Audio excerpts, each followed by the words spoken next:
બોરડી gate સ્થિત મફતનગરમાં મિલકત બચાવી પાડતા માતા પુત્રી પર સગા પુત્રએ જ હુમલો કર્યો હતો અને આ ઈજાગ્રસ્ત યુવતીને સારવાર અર્થે સલટી હોસ્પિટલમાં ખસેડવામાં આવી છે. આ અંગે બી ડિવિઝન પોલીસને જાણ કરવામાં આવી હોવાનું વૃદ્ધાએ જણાવ્યું છે.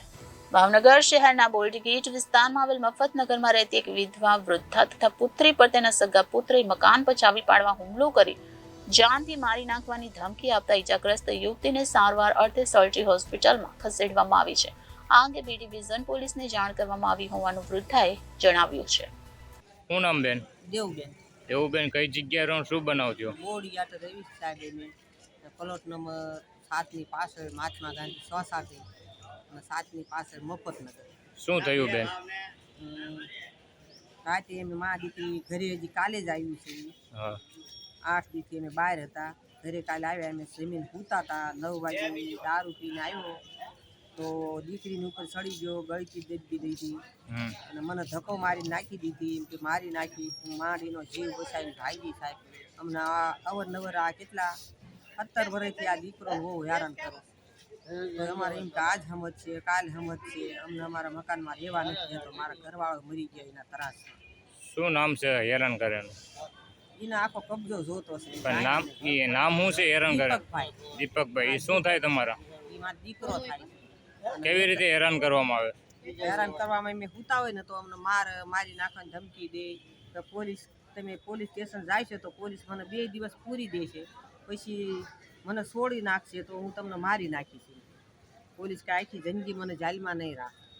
અને આ મારું મકાન છે, અહીંથી નીકળી જાઓ તમે. મને નથી રોટલો દેતો તો નથી ખાવા દેતો. મેં એને એમ કીધું બેટા અમે અમારા રૂમમાં રહીશું, અમને રહેવા દે, અમારે કાંઈ તારું નથી જોતું, પણ અમને શાંતિથી રહેવા દે. તો અમે જાવી છીએ ઘરે તો અમને મારકૂટ કરીએ ને ભગાડી મૂકે છે. એમ કે મારા બાપનું છે બહુ, અહીં તમારે કાંઈ લેવા દેવા નથી, હું તમને મારી નાખીશ. તો મારી દીકરીને ઘરે રાતે ગયો આનંદનગર, ત્યાં એને ગાયું દીધી. પછી અત્યારમાં એ વહુ ગાયું દીધી, ના છે જો બેન.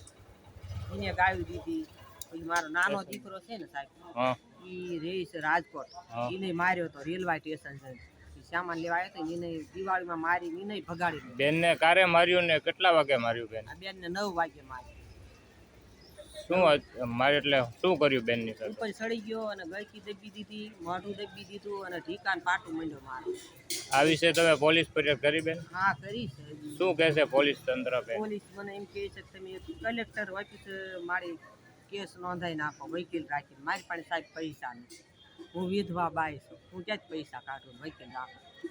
એમ કે કલેક્ટર ઓફિસે ગેલેક્સી જઈને તમે એક ન્યાય અરજી દઈ દો, એક મામલેદાર ઓફિસે અરજી દઈ દો, અને એક કેસ મેં લીંબડીમાં લખાયો છે અને મારો નંબર દીધો છે. હજી નંબરમાં ફોન આવ્યો નથી અને બોર્ડ ગયા મને જવાનું કીધું છે. શું અત્યારે તમને જીવનો જોખમ લાગે છે બેન? હા, જીવનું જોખમ છે. મેં આખી રાત દવાખાને હોઈ રહ્યા છે માં. તો અમારે શું કરવું અને ક્યાં જવું? જો આ દવા okay, hello. Reporter Firoz Malik, Janadesh news, Bhavnagar.